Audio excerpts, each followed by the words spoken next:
Top 15 important concept के बारे में चर्चा करने वाला हूं पूरी गणित के भाई। अब मैथ्स का बताओ भैया, 8 मार्च को मैथ्स का पेपर है। मैथ्स का पेपर कैसा आएगा? आसान टफ की बात नहीं करूंगा भाई, क्या कठिन आएगा या आसान आएगा, लेकिन एक बात ध्यान से सुन ले भाई, जो मैं पढ़ा रहा हूं वही आएगा।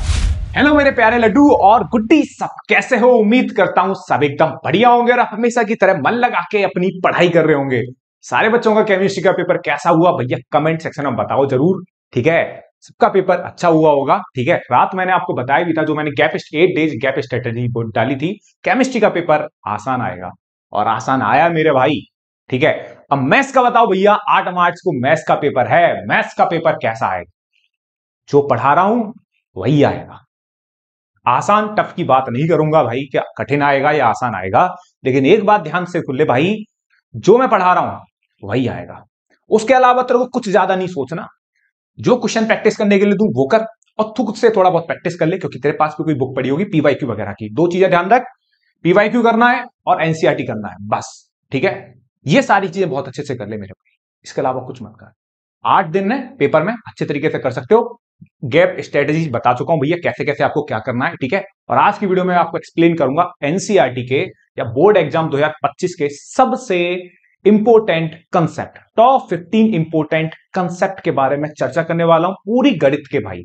पहले चैप्टर रिलेशन एंड फंक्शन से लेकर प्रोबेबिलिटी का, ठीक है? सारे कंसेप्ट मैं आपको बताऊंगा जो मोस्ट इंपोर्टेंट है भाई, जहां से बनने की चांसेस भाई बहुत ज्यादा है। तो आप वो कंसेप्ट देखिए और उनके रिगार्डिंग क्वेश्चन लगाइए और क्वेश्चन आपको मिल जाएंगे भाई 100%। टॉप 200 क्वेश्चन की सीरीज डाल चुका हूं, वहां से मिल जाएंगे। और समर्पण सीरीज अगर नहीं करी तो वहां से आप क्वेश्चन प्रैक्टिस भी कर सकते हो, ठीक है? तो ये दो चीजें हैं जहां से आपको प्रैक्टिस करनी है, और बाकी मैं आपके लिए कुछ ना कुछ बेहतरीन क्वेश्चंस लेके आता रहूंगा, ऑब्जेक्टिव क्वेश्चंस, ठीक है मेरे भाई? उसके लिए आप दमदार तरीके से पढ़ाई करिए और इतने लेवल तक पढ़ाई करिए कि आपको फील हो कि हाँ, मैथ्स जो आप डरते थे भाई खत्म है मैथ्स, ठीक है? तो स्टार्ट करते हैं। पहला कंसेप्ट, अगर मैं रिलेशन एंड फंक्शन की कंसेप्ट की बात करूं तो भाई सबसे इंपॉर्टेंट, अगर मैं क्वेश्चन की बात करूं और क्वेश्चन से हम बनाते हैं कंसेप्ट। जैसे अगर मैं पहला क्वेश्चन लेता हूं, 5 नंबर में आने के चांसेस होते हैं। जैसे अगर मैंने कोई क्वेश्चन लिया x+2 अपॉन x+5, ये मेरा फंक्शन है, ठीक है? और ये बोलेगा कि प्रूफ करो ये फंक्शन क्या है, वन बाइजेक्टिव है। बोलेगा कि भैया प्रूफ करो ये फंक्शन क्या है, बाइजेक्टिव है, ठीक है? और डोमेन और कोडोमेन इस तरीके से देखे जाएगा, ठीक है? कंसेप्ट बता रहा हूं, क्वेश्चन सॉल्व नहीं कर रहा हूं मैं, ठीक है? एफ मैपिंग R2R, ये फंक्शन देके गया x+2 अपॉन x+5, बोलेगा चेक करो ये फंक्शन बाइजेक्टिव है कि नहीं। बाइजेक्टिव का मतलब क्या होता है? 1 1 और ऑन 2।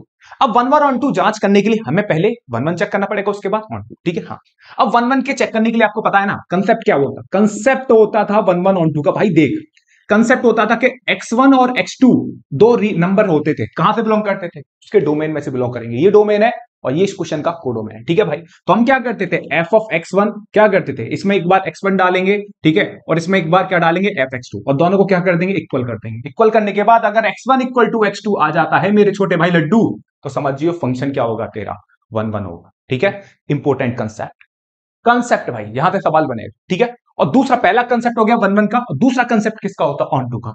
ऑन 2 का क्या होता है भैया? ऑन 2 के लिए ध्यान रखना, ऑन 2 का कंसेप्ट होता है कि आपको y की वैल्यू निकालनी पड़ेगी, x की वैल्यू निकालनी पड़ेगी इन टर्म्स ऑफ y। जैसे करके दिखा सकता हूं मैं आपको सवाल।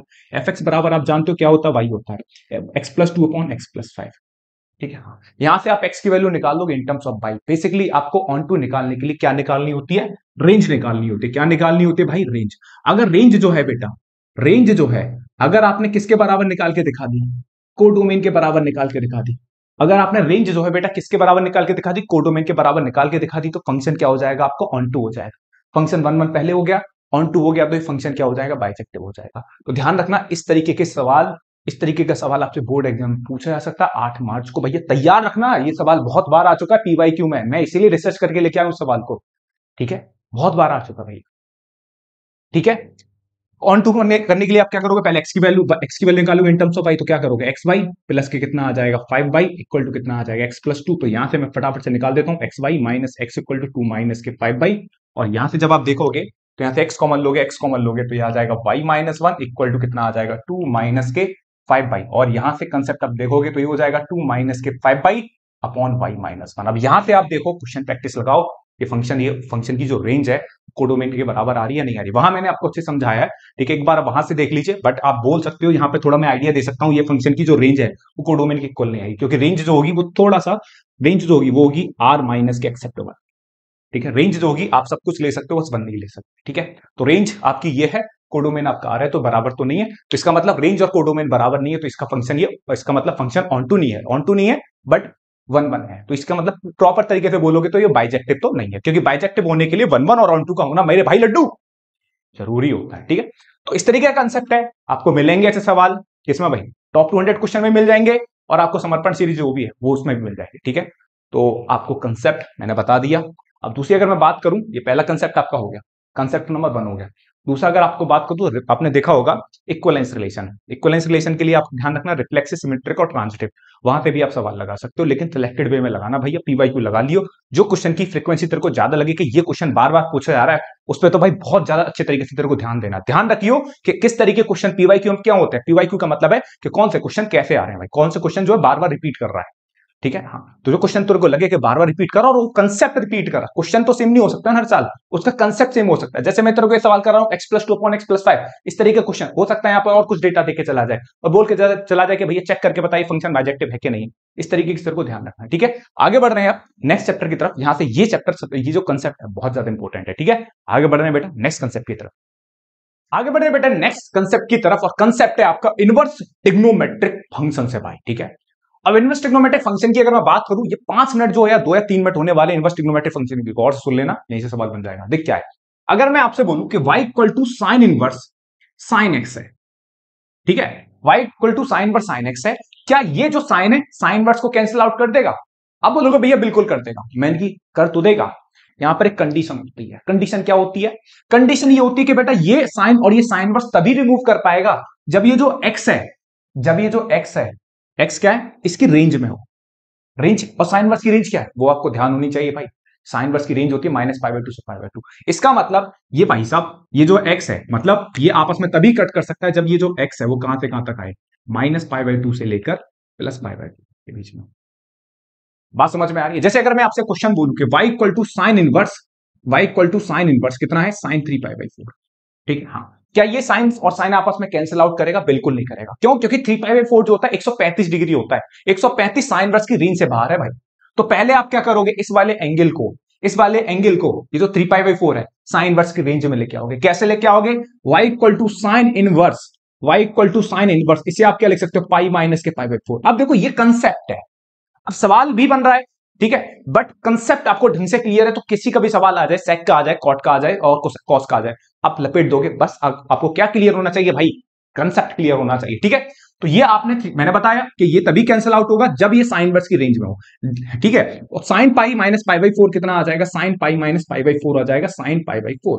अब ये साइन से साइन बिल्कुल कैंसिल आउट हो जाएगा क्योंकि π/4 जो है साइन इनवर्स की रेंज में है। ये बात आपके समझ में आ रही होगी भाई, क्योंकि रेंज और डोमेन अच्छे तरीके से तैयार कर लेना। 3 नंबर का सिंपल सा चैप्टर होता है आपका ITF, ठीक है। हाँ। अब जैसे अगर मैं बोलूं y equal to sec inverse sec x, तो ये कब कटेगा? अब आपको ध्यान होना चाहिए कि सेक इनवर्स की रेंज क्या होती है। सेक इनवर्स की रेंज कहां से कहां तक होती है, 0 से लेकर पाई तक होती है। एक्सेप्ट होता है 0 से लेकर पाई तक होती है मेरे भाई, 0 से लेकर पाई, एक्सेप्ट π/, ठीक है। हाँ, तो रेंज और डोमेन का भी ढंग से आपको खेल खेलना आना चाहिए भाई, ठीक है। कंसेप्ट है, धुआंधार कंसेप्ट है, बेसिक छोटे छोटे सवाल आए तो वो तो आप कर ही दोगे। कुछ इस तरीके से सवाल पूछा गया आपसे, साइन इनवर्स -1, ये आप कर दोगे, ठीक है। अगर पूछा जाता है कॉस इनवर्स 1/√2, ये भी आप कर दोगे। अगर बोला जाता है सेक इनवर्स -√2, ये भी आप कर दोगे। तो इस तरीके के सवाल तो आप कर दोगे। इस तरीके के सवाल मैं आपको कराऊं तो उसमें कोई ज्यादा बड़ी बात नहीं होगी। इस टाइम पर मैं आपको वो कंसेप्ट कर रहा हूं जहां पर बच्चे अक्सर कंफ्यूज होते हैं, उनके रिगार्डिंग आप प्रैक्टिस कर लो। अब ऐसे सवाल आपको मिल जाएंगे पीवाईक्यू, ठीक है भाई। तो ये कंसेप्ट नंबर 2 है जो आप देख लीजिएगा कि ये साइन और साइन तभी कैंसिल आउट होते हैं जब ये जो एंगल है साइन इनवर्स की रेंज में हो, ठीक है। क्लियर है बात? जैसे 3π/4 था, कटा नहीं, ठीक है। बात क्लियर रहेगी, आप आगे सवाल कर लोगे अच्छे तरीके से, प्रैक्टिस कर लेना। सारे सवाल समझा चुके हैं टॉप 200 क्वेश्चन वाली सीरीज में, अच्छे तरीके से सारे क्वेश्चन मिल जाएंगे आपको इस तरीके के वहां पे, ठीक है। बस मैं तो आपको जो कंसेप्ट है इंपॉर्टेंट, हर एक चैप्टर का जो सबसे इंपॉर्टेंट कंसेप्ट है वो बता रहा हूं। बाकी और भी क्वेश्चन होते हैं वो सिंपल क्वेश्चन होते हैं, वो आप मेरे बिना बताए भी खुद कर सकते हैं, ठीक है मेरे भाई लड्डू गुड्डी। अच्छे तरीके से आप क्वेश्चंस देखिए, मजा आएगा आपको। आगे बढ़ रहे हैं नेक्स्ट चैप्टर की तरफ, कंसेप्ट 3 पे चलें तो भैया कंसेप्ट 3 आपका मैट्रिक्स है, ठीक है, मैट्रिक्स। अब मैट्रिक्स से जो कंसेप्ट है आपका कंसेप्ट क्या बोलता है? कंसेप्ट बोलता है कि अगर कोई मैट्रिक्स ए है, अगर कोई मैट्रिक्स ए है तो उस मैट्रिक्स को सिमेट्रिक प्लस स्क्यू सिमेट्रिक के सम में लिखा जा सकता है। सबसे इंपॉर्टेंट कंसेप्ट है, सवाल बन सकता है ऑब्जेक्टिव में, सब्जेक्टिव में, ठीक है। हाँ, कोई भी अगर मैट्रिक्स है तो भैया इसे सिमेट्रिक प्लस स्क्यू सिमेट्रिक के सम में लिखा जा सकता है। कैसे? कि अगर कोई मैट्रिक्स ए है तो इसे लिख सकते हैं a/2 प्लस a/2, ठीक है। हाँ, क्या अगर आप a/2 प्लस a'/2 ऐड करा और ये हमने क्या कर दिया भाई, सबट्रैक्ट कर दिया, ठीक है। तो यहां से a बराबर कितना आ जाएगा, 1/2 a plus a transpose plus 1/2 a minus a transpose. अब ये बात ध्यान रखना, सोचना नहीं है इसमें, ये जो पार्ट होता है ये पार्ट होता है आपका सिमेट्रिक मैट्रिक्स का, ठीक है, सिमेट्रिक मैट्रिक्स का। और ये जो पार्ट होता है मेरे भाई लड्डू, ये पार्ट होता है स्क्यू सिमेट्रिक का। किसका? स्क्यू सिमेट्रिक मैट्रिक्स का, ठीक है। हाँ, अब भाई ध्यान रखना, कोई भी मैट्रिक्स ए है, ये पार्ट जो होता है उसको हम किस में लिख सकते हैं, सिमेट्रिक प्लस स्क्यू में। तो ये वाला पार्ट सिमेट्रिक का होता है, ये वाला पार्ट स्क्यू सिमेट्रिक का होता है। तो आपसे देख सकता है, कोई भी सवाल आपको देके चला जाए, जैसे अगर मैं यहाँ पे एग्जांपल ले रहा हूं, जैसे मैंने एग्जांपल ले लिया 1 2 9 5 2 6 और कुछ भी ले लिया मैंने 3 2 9 3 2 5 ले लिया, ठीक है, 3 2 5। अब ये बोल के जा सकता है कोई भी 3/3 मैट्रिक्स है, 3 नंबर में आपसे सवाल पूछा जा सकता है इस तरीके का सवाल कि ये मैट्रिक्स है, इस मैट्रिक्स को सिमेट्रिक प्लस स्क्यू सिमेट्रिक के सम में लिखना है, ठीक है। हाँ, ठीक है। तो आपको क्या करना है, कुछ नहीं करना, ये मैट्रिक्स ए है, ये मैंने बोला कि a plus A transpose upon 2 symmetric matrix होती है और a minus A transpose upon 2 skew symmetric matrix होती है। तो कुछ नहीं करना, मैट्रिक्स ए है, ए ट्रांसपोज आप निकाल ही लोगे, ठीक है, उसमें कोई दिक्कत नहीं, दोनों को ऐड कर देना, दोनों को ऐड करना और पूरे में 2 से डिवाइड लगा देना, तो जो भी आएगी मैट्रिक्स एक सिमेट्रिक मैट्रिक्स आएगी। सेम यहां पर क्या है, ए ट्रांसपोज माइनस कर देना मैट्रिक्स ए में से और 2 से डिवाइड कर दोगे तो क्या मिलेगी आपको, स्क्यू सिमेट्रिक मैट्रिक्स। इस तरीके के सवाल मैं करा चुका हूं भैया, ध्यान दिला रहा हूं कि भैया ऐसे क्वेश्चन पे पकड़ कर लेना, और जब भी आप क्वेश्चन ऐसे देखो वीडियो देखते समय तो उन पे इंपॉर्टेंट मार्क कर लेना, ठीक है, मार्क कर लेना, क्योंकि सिंपल सवाल है। और मैं आपसे बोल रहा हूं क्योंकि इस कंसेप्ट पे ना अक्सर बच्चे का ध्यान नहीं जाता, वो जो बच्चा रहता है 2 मैट्रिक्स को ऐड करने में, सब्ट्रैक्ट करने में, मल्टीप्लाई करने में, वो वहीं बिजी रहता है।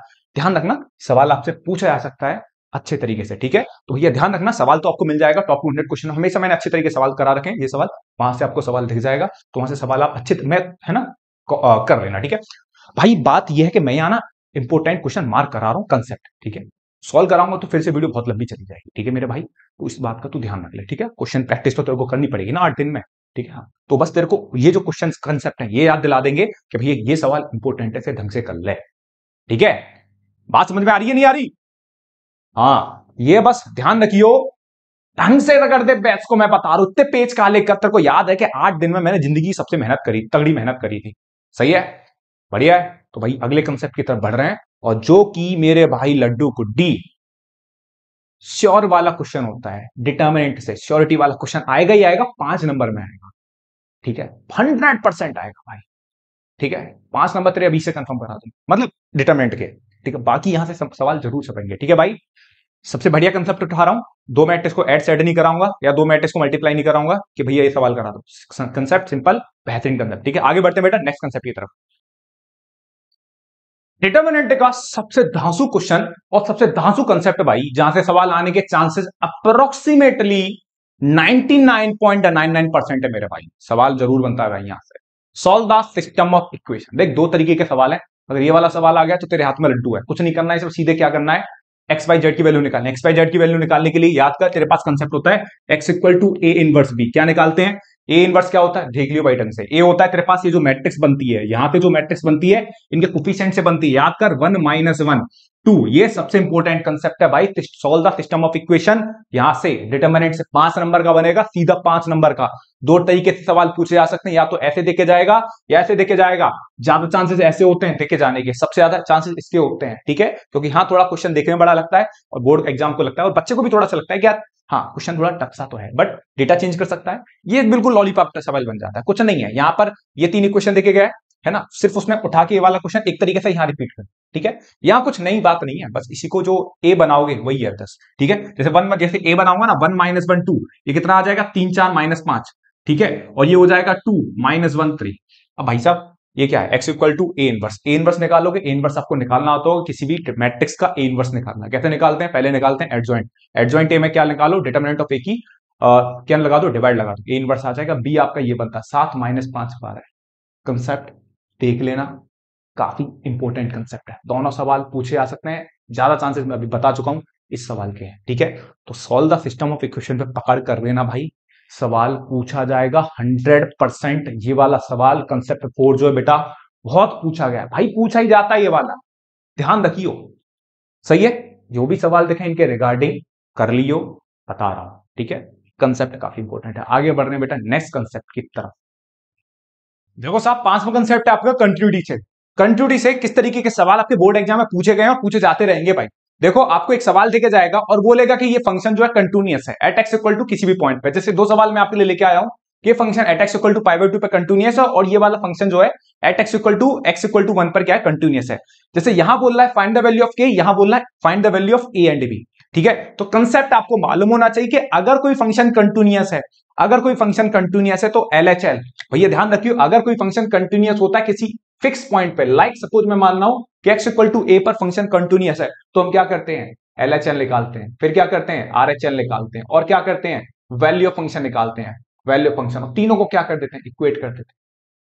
बस ये है हमारा सबसे तगड़ा कंसेप्ट, यहां से सवाल पूछे जा सकते हैं। अब क्वेश्चन डेटा चेंज देके जा सकता है, लेकिन कंसेप्ट आपको पकड़ में आएगा तो क्वेश्चन आप खींच दोगे किस तरीके, कैसा भी आपसे सवाल पूछा जाए, ठीक है। ध्यान रखना, अगर कोई फंक्शन कंटिन्यूअस है किसी भी पॉइंट पर तो आप एलएचएल निकाल दीजिए, आरएचएल निकाल लिए और वैल्यू ऑफ फंक्शन निकाल लीजिए, तीनों को इक्वेट कर दीजिए, जिससे आपको हेल्प मिले वहां से आपकी एक वैल्यू आ जाएगी, ठीक है। ध्यान रखिएगा, इंपॉर्टेंट कंसेप्ट है, बहुत ज्यादा इंपॉर्टेंट कंसेप्ट है भाई, सवाल पूछे जा रहे हैं, ठीक है। कैसे निकालना है, फंक्शन कंटिन्यूअस, एलएचएल निकाल दीजिए, आरएचएल निकाल दीजिए, वैल्यू ऑफ फंक्शन निकाल दीजिए, कंसेप्ट रिवाइज करा दिए, ठीक है। अब कैसे निकालते हैं वो क्वेश्चन आप देख लीजिएगा टॉप 200 वाली सीरीज में। बार बार रिपीट कर रहा हूं क्योंकि वो सवाल कर लोगे ना, इतना तो है कि आपको बेस्ट क्वेश्चन पता लग जाएंगे, आप उन्हीं के रिगार्डिंग उन जैसे सवालों की प्रैक्टिस लगा सकते हो, ये फायदा मिलेगा उन क्वेश्चन से, ठीक है। उन जैसे क्वेश्चन जो दिख रहे हैं, जब जैसे मैं क्वेश्चन कराऊंगा तो मैं कितने क्वेश्चन करा सकता हूं, हार्डली दो, एक या दो क्वेश्चन करा सकता हूं मैक्सिमम, ठीक है ना। बट उनके रिगार्डिंग जो सेम कंसेप्ट होंगे, उनके रिगार्डिंग जो क्वेश्चन मिलेंगे, आप ऐसे क्वेश्चन की प्रैक्टिस लगा सकते हो, ठीक है। हाँ, तो ये सवाल, ये कंसेप्ट ध्यान रखिएगा भैया, क्वेश्चन कंटिन्यूअस है किसी भी पॉइंट पर तो आप एलएचएल, आरएचएल और वैल्यू फंक्शन निकाल लीजिए, ठीक है। और इसी में अगर मैं डिफरेंशिएबिलिटी को इंक्लूड करूं बेटा, डिफरेंशिएबिलिटी में इंक्लूड करूं ना डिफरेंशिएशन को, तो देखो डिफरेंशिएशन के लिए अगर मैं बात करूं तो डिफरेंशिएशन में ऐसा कुछ बता पाना बड़ा टिपिकल होता है कि ये वाली एक्सरसाइज ज्यादा इंपॉर्टेंट है, ठीक है। तो वहां तो आपकी प्रैक्टिस ही मायने रखती है, ठीक है ना। हाँ, क्योंकि बहुत सारे सवाल पूछे गए हैं डिफरेंशिएशन में, तो वहां से आइडेंटिफाई करना कि भैया ये सवाल, वो थोड़ा धोखेबाजी हो जाएगी। तो मैं जहां मैं श्योर हूं, जहां से सवाल पूछे जा सकते हैं, वही चीज आपको बता रहा हूं। और जो टॉप 15 कंसेप्ट है ना, यहाँ से बन जाएंगे भाई, मैं बता रहा हूँ 50% पेपर सब जाएगा, बहुत ज्यादा बढ़िया हो जाएगा, मैं बता रहा हूँ, ठीक है। हाँ, तो ये सवाल, इस तरह जो कंसेप्ट है तैयार रखिए, जो जो मेरे को अच्छा लग रहा है, जो मैंने पूरा दिमाग लगा के बैठा हूं, वो तो मैं बताऊंगा आपको, ठीक है ना। डिफरेंशिएशन में ऐसा कुछ नहीं, क्योंकि ज्यादा एक्सरसाइज है, क्वेश्चन आपको ज्यादा लगाने होते हैं, ठीक है। फिर भी अगर आपको थोड़ा ध्यान रखना है तो पैरामेट्रिक्स और हायर ऑर्डर डेरिवेटिव पे ज्यादा फोकस करके जाना, पैरामेट्रिक्स और हायर ऑर्डर डेरिवेटिव पे ज्यादा फोकस करके जाना, क्योंकि सवाल वहां से ज्यादा पूछे गए हैं। जैसे होता है ना कि लास्ट 10 ईयर में हम क्वेश्चन देखते हैं, तो लास्ट 10 ईयर में हम देखते हैं कि 50 क्वेश्चन डिफरेंशिएशन से पूछे गए हैं, तो 50 क्वेश्चन डिफरेंशिएशन से पूछे गए हैं, तो उसमें आइडिया लगाते हैं, अरे यार यहाँ पे 50 क्वेश्चन में से 50% क्वेश्चन तो 25 क्वेश्चन तो इन्हीं से पूछे गए हैं, हायर ऑर्डर डेरिवेटिव से और पैरामेट्रिक्स कोऑर्डिनेट से, टी और थीटा वाली एक्सरसाइज होती। तो इसका मतलब ये कि दोनों इंपॉर्टेंट है ना, इस बेसिस पे बता रहा हूं, वही सवाल आए वो थोड़ा सा दिक्कत वाली बात हो जाती है, ठीक है। तो यहां इस तरीके का सवाल पूछा जाएगा कंटिन्यूटी से, तो आपको एलएचएल, आरएचएल और वैल्यू फंक्शन निकालना है, ठीक है। आगे बढ़ रहे हैं बेटा नेक्स्ट चैप्टर की तरफ या नेक्स्ट कंसेप्ट की तरफ। आगे बढ़ रहे हैं बेटा नेक्स्ट कंसेप्ट की तरफ, कंसेप्ट नंबर 6 की तरफ। कंसेप्ट 6 क्या है, देखो कंसेप्ट 6 है आपका इंक्रीजिंग एंड डिक्रीजिंग एक्सरसाइज 6.2, आपकी एप्लीकेशन ऑफ डेरिवेटिव की, ठीक है। यहां पे बोल रहा है आपसे, क्वेश्चन बोल रहा है, क्वेश्चन के थ्रू समझाऊंगा मैं आपको इस कंसेप्ट को। आपसे बोल रहा है कि आपको इंटरवल फाइंड करना है कि किस इंटरवल में ये फंक्शन स्ट्रिक्टली इंक्रीजिंग है और किस इंटरवल में स्ट्रिक्टली डिक्रीजिंग है। तो भैया स्ट्रिक्टली इंक्रीजिंग है ना, find the interval in which the function strictly increasing, पहला इसमें स्ट्रिक्टली इंक्रीजिंग और दूसरा इसमें क्वेश्चन पूछता है स्ट्रिक्टली डिक्रीजिंग, ठीक है। हाँ, दो तरीके के क्वेश्चन है भाई, ठीक है। अब आपसे इंटरवल पूछ रहा है ना, तो आपको स्ट्रिक्टली इंक्रीजिंग और स्ट्रिक्टली डिक्रीजिंग के बारे में जानकारी होनी चाहिए कि कोई भी फंक्शन स्ट्रिक्टली इंक्रीजिंग कब होता है। हम बताते हैं भाई, गॉड सुन ले भाई, गॉड से, कोई भी फंक्शन स्ट्रिक्टली इंक्रीजिंग कब होगा, जब उसका डेरिवेटिव ग्रेटर देन 0 हो, ठीक है। हाँ, अगर उस फंक्शन का डेरिवेटिव किसी भी पर्टिकुलर इंटरवल में ग्रेटर देन 0 होता है तो भैया वो फंक्शन क्या हो जाएगा, स्ट्रिक्टली इंक्रीजिंग। और किसी भी इंटरवल में उसका डेरिवेटिव लेस देन 0 हो तो भैया उसका जो फंक्शन होगा उस इंटरवल में क्या हो जाएगा, स्ट्रिक्टली डिक्रीजिंग। जैसे मैं बोलूं कि अगर ये जो क्वेश्चन है ए से बी के बीच में, इसका जो डेरिवेटिव है वो क्या है, ग्रेटर देन 0 है, ए से बी के बीच में एफ डेफ एक्स क्या है आपका, ग्रेटर देन 0 है, तो फंक्शन क्या हो जाएगा, ए से बी के बीच में स्ट्रिक्टली इंक्रीजिंग, ठीक है भाई। और अगर मैं बोलूं एक्स बिलोंग्स टू सी, इस्तेमाल कर रहे हैं, बस यूज कर रहे हैं कि एक्स एज्यूम कर रहे हैं कि सी और डी के बीच में इसका डेरिवेटिव लेस देन 0 है, तो ध्यान रखियो इसी इंटरवल में x belong to c comma d के बीच में फंक्शन क्या हो जाएगा, डिक्रीजिंग। ठीक है, अभी सवाल कैसे करना है, कंसेप्ट तो देखो और इंपॉर्टेंट है ये सवाल भी इस तरीके के बहुत इंपॉर्टेंट है क्योंकि इसमें लगेगी रिमाइंडर थ्योरम, इसलिए मैं सवाल आपके लिए लेके आया हूं। जरूर मिलेगा आपको सवाल पीवाईक्यू में और टॉप 200 वाली में। ठीक है, वहां लगा लीजिएगा सवाल, बहुत सारे सवाल करा चुका हूं। और एक और बात कर रहा हूं आपसे, समर्पण सीरीज में कोशिश करूंगा अपनी पूरी के सारी जो समर्पण सीरीज के जितने भी पार्ट हैं सारी पीडीएफ अपने टेलीग्राम चैनल पर डलवा दूं। ठीक है, मैं पूरी दम लगा दूंगा भाई। ठीक है ना, और वहां से आप क्वेश्चन अगर आप देख लोगे तो सारे अच्छे सवाल करा रखे हैं, तो वहां पे भी इस तरीके के सवाल आपको मिल जाएंगे। ठीक है, तो मैं डलवा दूंगा कोशिश करके भाई, सही सारे पीडीएफ जो समर्पण सीरीज के जितने भी पार्ट है सबकी पीडीएफ। ठीक है, तो कंसेप्ट ध्यान रखना, इस तरीके के सवाल आपको देखने पड़ेंगे भाई। ठीक है, अगर आप बना पा रहे हो सवाल 1 to 1 एक ही बारी में, तो ध्यान रखिए आपकी तगड़ी, आप इंक्रीजिंग डिक्रीजिंग कैसा भी सवाल आएगा आप बना दोगे।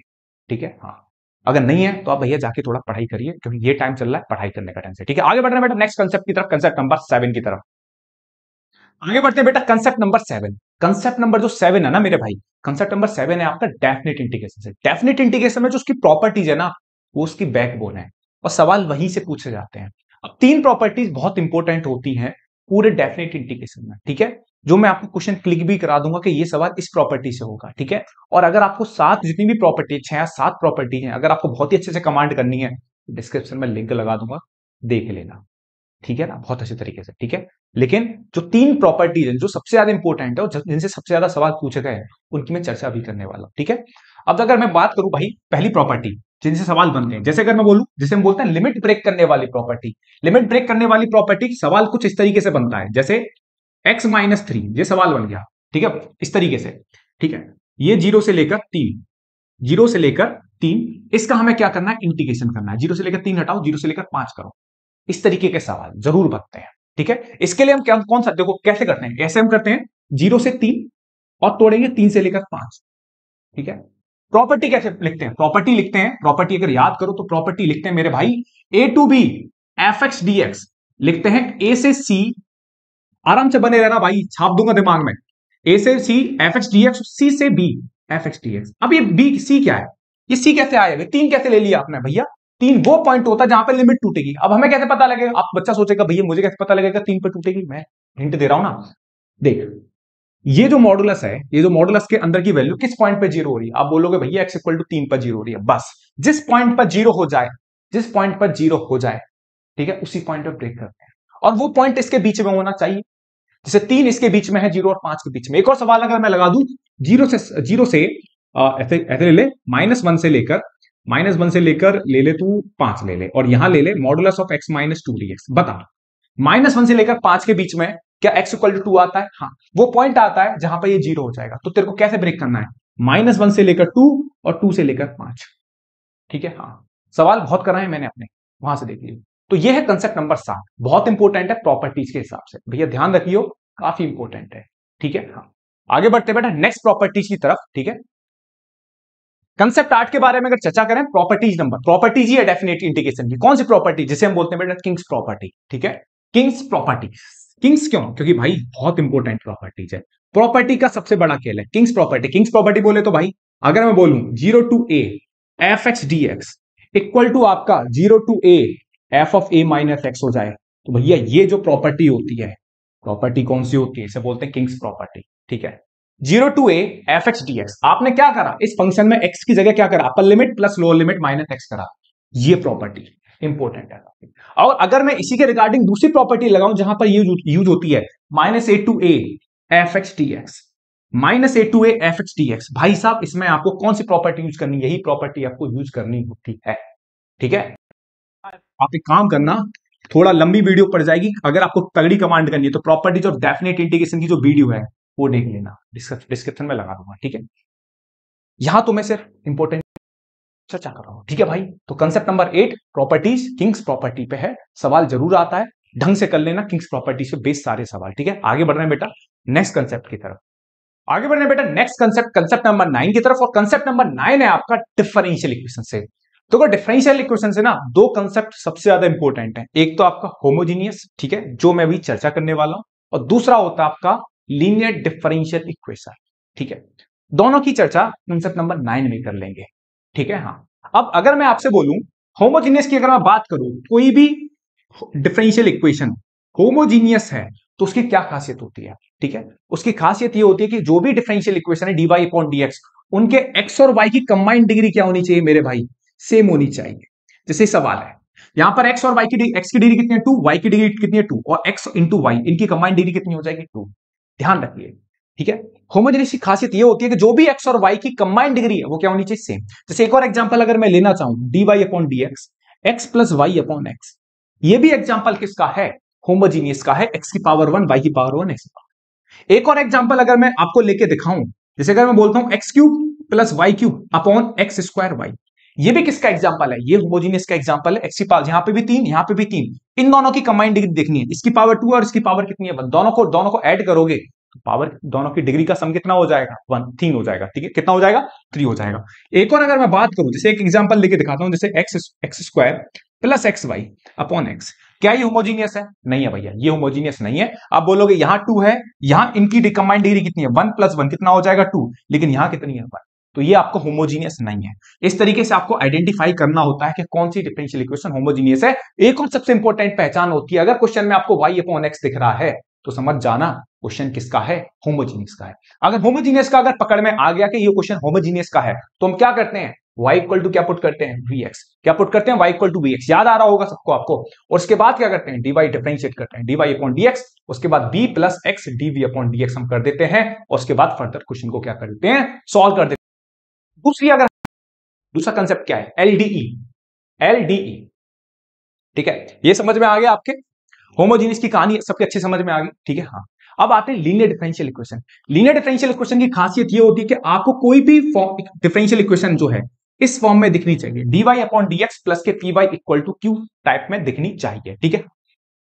अगर इस टाइप में है लीनियर मतलब पावर 1, यहां पर y की पावर 1 होनी चाहिए। पूरे क्वेश्चन में अगर आपको उल्टा सीधा दिख रहा है x की पावर 2, y की पावर कुछ भी, y की पावर 1 कुछ भी नहीं, y की पावर 1, x की पावर 2 sin x कुछ भी दिख रहा है, बस आपको पूरे क्वेश्चन में नजर आना चाहिए कि है क्या चेंज, y की पावर 1। अब जैसे यहां पर इस तरीके का सवाल दिखे ना, तो ये आपका किसी भी एंगल से होमोजेनियस क्या एलडीई नहीं हो सकता, ये भी नहीं हो सकता भाई, ये तो बिल्कुल ही नहीं हो सकता, क्योंकि यहां पर पावर 3, यहां पर पावर 3 कोई नहीं है। आपको आइडेंटिफाई करना पड़ेगा, ठीक है। हमने जैसे आइडेंटिफाई करा ये क्वेश्चन लीनियर डिफरेंशियल इक्वेशन का है, तो यहां पर हम क्या करेंगे? पहले निकालते हैं इंटीग्रेटिंग फैक्टर। इंटीग्रेटिंग फैक्टर कैसे निकालते हैं भाई? e की पावर p dx। कैसे निकालेंगे? e की पावर p dx। p क्या होगा? यहां पे function of x। Integrating factor निकालने के बाद हमें डायरेक्ट जनरल सॉल्यूशन का भाई फॉर्मूला याद होना चाहिए, ठीक है। डायरेक्ट हमें जनरल सॉल्यूशन का फॉर्मूला याद होना चाहिए। जनरल सॉल्यूशन का फॉर्मूला क्या होता है? जनरल सॉल्यूशन का फॉर्मूला होता है y into integrating factor, q into integrating factor, और ये हो जाएगा dx प्लस c मेरे भाई, ठीक है। y into integrating factor equal to q into integration of q into integrating factor dx plus, ठीक है, ये आपका हो जाएगा, ठीक है। तो कंसेप्ट नंबर 9 में मैंने आपको होमोजेनियस बता दिया और एलडीई बता दिया, ठीक है। इनके रिगार्डिंग आप क्वेश्चन लगाइए, ठीक है। आपसे जरूर सवाल बनेंगे बिना, है ना, बहुत अच्छे तरीके से, ठीक है। बस आप तगड़े तरीके से तैयार कीजिए, ठीक है। कुछ और कंसेप्ट रखें क्योंकि 15 कंसेप्ट निकालने हमें अच्छे तरीके से, ठीक है। प्रैक्टिस करिए आप, ठीक है। आगे बढ़ रहे हैं कंसेप्ट नंबर 10 की तरफ। आगे बढ़ते हैं बेटा नेक्स्ट कंसेप्ट की तरफ, और जो कंसेप्ट है बेटा वो है आपके 3 डायमेंशनल ज्योमेट्री से। वेक्टर से इसीलिए नहीं है क्योंकि बेटा वेक्टर में ना थोड़ी वेराइटीज बहुत है, ठीक है। तो वहां से एंगल निकलवा सकता है, प्रोजेक्शन निकलवा सकता है, ठीक है। वहां पर कुछ सर्टेन नहीं है, ठीक है। तो लेकिन 3D में आपका बहुत सर्टेनिटी है, ठीक है। जैसे सवाल बहुत, जैसे आप कीवर्ड वगैरह आपने दिए होंगे तो आपसे इस तरीके के सवाल जरूर पूछे गए होंगे। Find the shortest distance between two line, important है भाई। सारे जो चारों के चारों कंसेप्ट है, concept number 10, concept number 11, concept number 12 और कंसेप्ट नंबर 13, चारों के चारों इक्वली इंपोर्टेंट है। चारों के चारों कंसेप्ट आपको करने हैं, ठीक है, अच्छे तरीके से। अब कंसेप्ट नंबर 10 क्या? आपको 2 लाइन देके जाएगा, उन दोनों लाइन के बीच का क्या निकालना होता है? Shortest distance. अब 2 लाइन कैसी हो सकती हैं? 2 लाइन आपकी पैरेलल भी हो सकती हैं और स्क्यू भी हो सकती हैं। तो आपको सीधा फॉर्मूला याद होना चाहिए। फॉर्मूला याद है, आप 5 नंबर का सवाल बड़े आसानी से निकाल सकते हो। कंसेप्ट नंबर 11 क्या बोलता है? अगर 2 लाइन, देखो मैंने क्या बात बोली, या तो 2 लाइन इंटरसेक्ट, 2 लाइन पैरेलल होंगी तब आप उनके बीच का शॉर्टेस्ट डिस्टेंस निकाल सकते हो, या 2 लाइन क्या होते हैं? स्क्यू। स्क्यू मतलब जो लाइन ना तो पैरेलल है ना इंटरसेक्टिंग है, ठीक है। हाँ, तो लाइन क्या होती है? स्क्यू लाइन होती है, ठीक है। हाँ, तो दोनों का आपको फॉर्मूला आपको दे रखा होता है बुक्स में, अच्छे तरीके से देखिए। कंसेप्ट नंबर है कि जब लाइन ना तो पैरेलल है ना स्क्यू है, तो इसका मतलब 2 लाइन क्या कर रही होंगी? इंटरसेक्ट कर रही होंगी। तब जो 2 लाइन है इंटरसेक्ट कर रही हैं, उनके क्या करने हैं आपको? इंटरसेक्शन पॉइंट्स फाइंड करने हैं। क्या फाइंड करने हैं? उनके इंटरसेक्शन पॉइंट फाइंड करने हैं, ठीक है। ये कंसेप्ट है। अब इसी में दूसरा कंसेप्ट आता है, concept number 12, find the foot of the perpendicular. ध्यान रखिए, किसी लाइन पर किसी पॉइंट से आप क्या डाल रहे हो? फुट ऑफ द परपेंडिकुलर डाल रहे हो। काफी इंपॉर्टेंट कंसेप्ट है। ये दो कंसेप्ट आपकी एनसीईआरटी में लिखे नहीं है। इवन अगर मैं बात करूं concept number 11, concept number 12, concept number 13 NCERT में नहीं है भाई, बट बोर्ड एग्जाम में भाई भर भर के आते हैं कंसेप्ट। ध्यान रखियो इस बात का। तू कंसेप्ट नंबर 11, 12, 13 एनसीईआरटी में नहीं है, बट सवाल पूछे जाते हैं। कंसेप्ट नंबर 12 क्या, find the foot of the perpendicular. Concept number 13 क्या, फाइंड द इमेज। ठीक है, चारों के चारों कंसेप्ट अगले तरीके से तैयार कर लेना।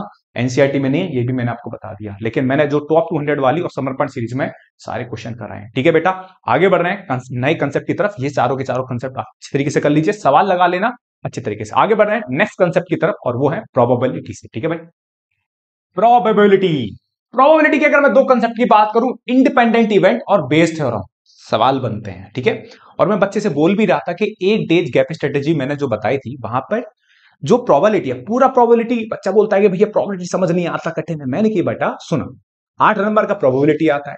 8 नंबर के प्रोबेबिलिटी में ना पूरी एनसीईआरटी में मेजर तौर पे 3 इंपोर्टेंट हैं एक्सरसाइज, और 13.1, 13.2, 13.3। 13.1 है आपका कंडीशनल प्रोबेबिलिटी, 13.2 है आपका इंडिपेंडेंट इवेंट पे बेस्ड, और 13.3 आपकी बेस थ्योरम।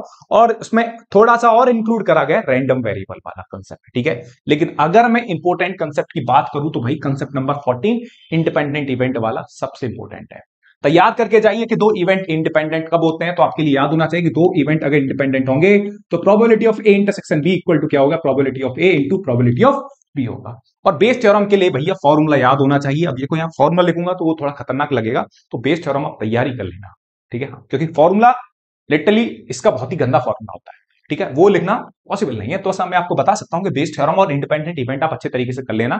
यहां से सवाल आने की ज्यादा से ज्यादा नहीं, मैक्सिमम चांसेस है। ठीक है भाई, बात एक ही है भाई। ठीक है, कड़े तुम्हें भाई। अब एक बात बता, तेरी कितनी तैयारी हो गई? तैयारी वेरी सही चल रही है? अब देखो, बात यह कि जब भी आपको ये वीडियो मिल रही है ना, पहले सुकून से बैठो आराम से।